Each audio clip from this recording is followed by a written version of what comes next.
Welcome to the Hawley Area Community Show. I'm your host, Jody, and I'm here at Hawley High School with the one and only Phil, the superintendent from Hawley Public Schools. Welcome to the show, Phil Jensen. If he seems a little crabby today, it's because he's been very busy preparing for school, and he's had back-to-back meetings, I'm sure, so forgive him. I'll forgive him as well, but welcome to the show. Thank you.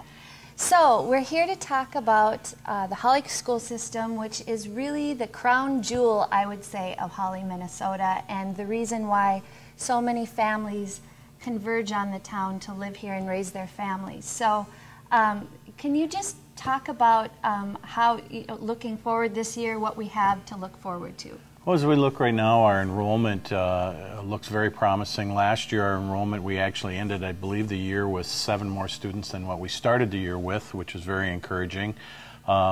This will be our second year in a row with 4 sections of kindergarten, so that's very encouraging.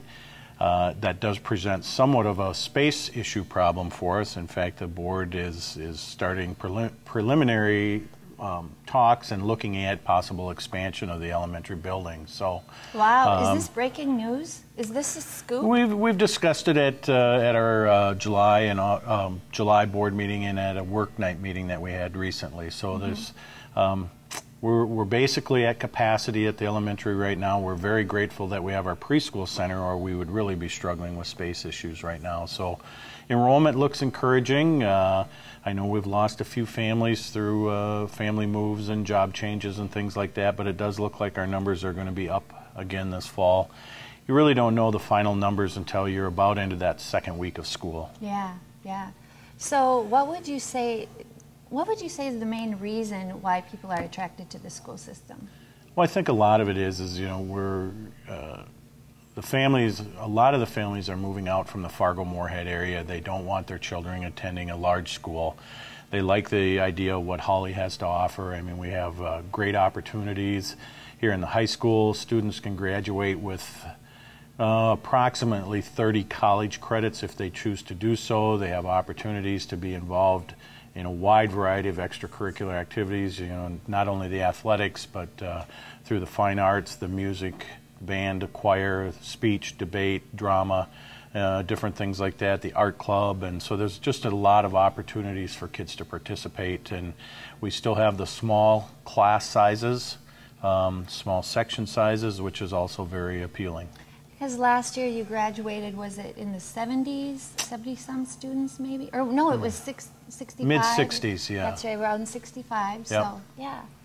Well, and I know that's what attracts a lot of people. It's the quality of the extracurriculars too, because from the science Olympiads to the football Correct. Team and everything in between, it just seems like you've got some real solid performances, and they seem to do well even at the state level. Yes, they do. Yep. Yeah. And in all areas, like you say, the academics, the fine arts, and the athletics.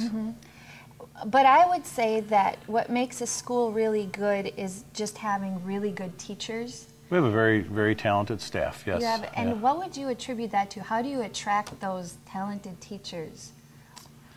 Well, I think a lot of it has to do, again, with our location. We have a reputation of being a good, solid school, all the way through K-12. There's people that want to be here. We have alumni that want to come back and teach here. Staff is dedicated, not only our teaching staff, but that goes all the way through. I mean, our paraprofessionals, our secretary, our support staff, our custodians, bus drivers, all the way down the line. They're committed to making Hawley schools the best that they can be. I remember when I was a realtor, I always liked to bring people to the school who were looking at Hawley because it was always so clean. And that's a real credit to the custodians. It's always looks so clean. Right. Our custodial staff does a great job. During the summertime, we do what we call a deep clean, where everything is removed from the rooms, and light fixtures inside of light lenses are cleaned and all those kind of things. And they do a great job of that. They're busy right now getting some of those extra things done. There's always a crunch time here come August to make sure all those little things get done. But I know the to-do list is getting shorter, and we've had some facilities improvements this year. We've done about a $60,000 improvement in flooring. You've noticed the new carpeting here at the high school, and I believe it was 6 classrooms at the elementary.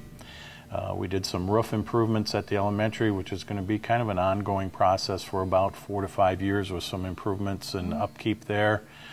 Parking lot has some improvements, seal coated that. We'll be striping that here later this week. Just some things like that.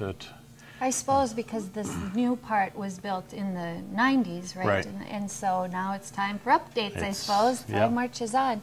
Well, we'll take a little break here and come back and talk to Phil Jensen at Hawley School. And we're back with Phil Jensen, the superintendent of Hawley Public Schools. And just curious, is there anything, we talked about the history of Hawley and what makes Hawley such a good school district, but is there anything new happening? There's always a lot of new things happening in education, and we have several of them that are going on right now. This fall we'll be implementing what's called QComp, and QComp is a statewide program that basically deals with performance pay for teachers, and it's a layered type of program. One of the first things is that throughout the year, probably about 4 times a month, staff will be meeting in what are called PLCs, or professional learning communities, and during that time they're going to be studying different best practice type of models in terms of quality presentation, and then they'll also be doing a lot of time looking at data from our MCA assessments and some of the other assessments that we do, and figuring out where we stand curriculum-wise, what we can improve on in terms of our curriculum, and also then in our basically in our teaching presentation, our teaching models. So that's part of QComp. QComp also involves peer observations. So each staff member has a professional growth plan that they've developed. Within that, we have what are called peer observers that have been trained this summer. They'll be going into classrooms and observing teachers 3 times a year as a peer. It's not an evaluation, but it's an observation. It's kind of a coaching model to help them improve on their goals that they've set, and this is all based on what's called the Danielson model.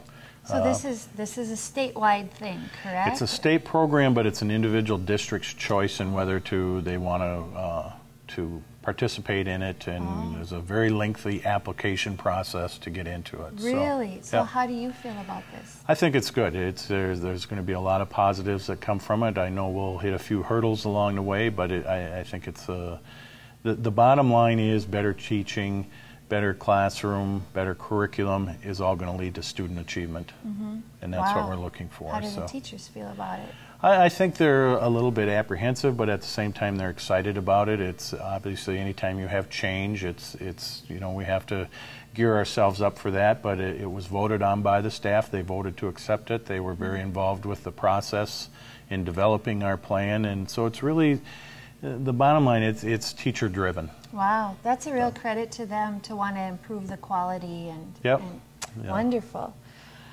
So what else? Well, there's some of the other things that we've got going on this year. We're part of a best practice network through Lakes Country Service Cooperative, where we're going to be studying formal assessment throughout the year. Basically, it's what are we testing students on, why are we testing them, what are we going to do if they know the material, what are we going to do if they don't know the material. And the staff has an opportunity to listen to a national speaker coming up on August 27th. And we have another national speaker coming in January, and then we also have some support help. I believe it's 5 times throughout the year from the Lakes Country Service Cooperative staff to help us through that process. Wow. I'm exhausted just hearing about it.